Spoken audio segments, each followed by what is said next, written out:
आज मैं आपको एक न्याय से संबंधित कहानी सुनाती हूँ। एक बार एक गधे ने बाघ से कहा, घास का रंग नीला होता है। बाघ ने कहा, नहीं, हरा होता है। दोनों में तू मैं हो गई। दोनों इस बात पर अड़े हुए थे कि जो वे कह रहे हैं वही सही है। दोनों की लड़ाई मारपीट तक पहुंच गई।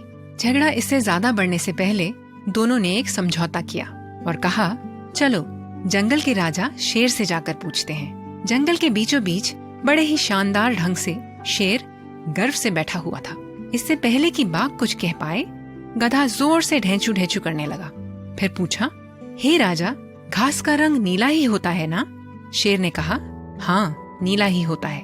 गधे ने गुस्से से कहा, ये बाघ मेरी बात पर विश्वास ही नहीं कर रहा है।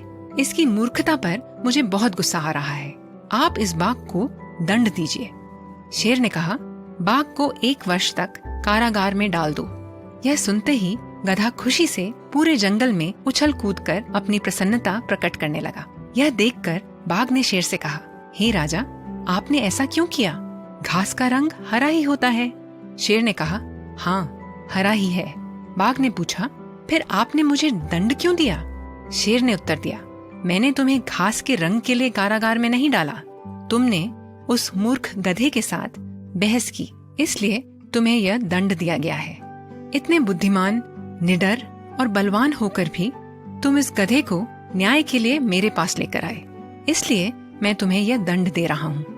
प्रिय मित्रों, परमेश्वर का वचन कहता है, जब बुद्धिमान मूढ़ के साथ वाद विवाद करता है, तब वह मूढ़ क्रोधित होता है और ठट्ठा करता है, और वहाँ शांति नहीं रहती।